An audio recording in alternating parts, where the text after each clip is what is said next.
আলহামদুলিল্লাহ ভালোই আছো? আলহামদুলিল্লাহ। আজকে আমরা কথা বলবো ভয়েস চেঞ্জ যে গ্রামারটা আছে, ভয়েস চেঞ্জ একটা পার্ট টেন্স অনুসারে অক্সিলারি ভার্ব অর্থাৎ হেল্পিং ভার্ব। যে ভার্বটা হচ্ছে মূলত নিজে, নিজে অর্থ প্রকাশ করতে পারে না। অন্য ভার্বের সাহায্য নিয়ে অর্থ প্রকাশ করে। সেটা হচ্ছে মূলত অক্সিলারি ভার্ব। আমরা সেই অক্সিলারি ভার্ব অথবা হেল্পিং ভার্ব টেন্স অনুযায়ী কিভাবে বসাতে হয় সেটা আজকে আমরা জানার চেষ্টা করব। চলো ভিডিওটা শুরু করা যাক। যখন প্রেজেন্ট আমি সংক্ষিপ্ত করে দিয়েছিলাম। Present past future. যখন আমার present tense indefinite present indefinite হবে তখন ভার্বটা অন হবে, যে ভার্বটা ছিল সেই ভার্বটা অ্যাক্টিভের ক্ষেত্রে এগুলো কিন্তু অ্যাক্টিভ, ঠিক আছে। আর পাস্ট ইনডিফিনিট ক্ষেত্রে ভার্ব টু ব্যবহার করব আমরা।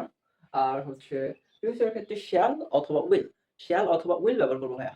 দেন আসলে তোমার কন্টিনিউয়াস এম ইজ আর, অর্থাৎ প্রেজেন্ট কন্টিনিউয়াসে এম ইজ আর ব্যবহার করব। দেন পাস্ট কন্টিনিউয়াসে ব্যবহার করবো আমরা অজয়ের, এবং ফিউচার কন্টিনিউয়াসে ব্যবহার করবো শ্যাল বি অথবা উইল বি। দেন চলে আসো তোমার হচ্ছে প্রেজেন্ট পারফেক্টে ব্যবহার করবো হ্যাভ অথবা হ্যাজ, আর হচ্ছে ফার্স্ট পারফেক্টে ব্যবহার করবো হ্যাড, এবং সেই ফিউচার পারফেক্টে ব্যবহার করবো শ্যাল হ্যাভ অথবা উইল হ্যাভ। আমরা কি ব্যবহার করতে পারবো? শ্যাল হ্যাভ অথবা উইল হ্যাভ। এবং প্রেজেন্ট পারফেক্ট কন্টিনিউয়াসলি ব্যবহার করা যাবে। প্রেজেন্ট পারফেক্ট কন্টিনিউয়াসলি ব্যবহার করতে হবে হ্যাভ হ্যাজ প্লাস বিন, অথবা সেই জন্য দুইটার সাথে যাবে, হ্যাভ বিন আবার হবে হ্যাজ বিন, বুঝছো? তারপরে হ্যাড বিন, তারপরে পাস্টের ক্ষেত্রে হ্যাড বিন, এবং ফিউচারের ক্ষেত্রে shall have been plus will have been. এটুকু জানা হচ্ছে। আবার কভার সামারিটা দেখি। Present indefinite verb 1, past indefinite verb 2, আর হচ্ছে ফিউচার ইনডিফিনিট শ্যাল উইল। তারপর হচ্ছে present continuous am is are, past continuous was were, then future continuous shall be will be। তারপরে হচ্ছে present perfect have oblique has, হচ্ছে তারপরে past perfect হচ্ছে had, তারপরে হচ্ছে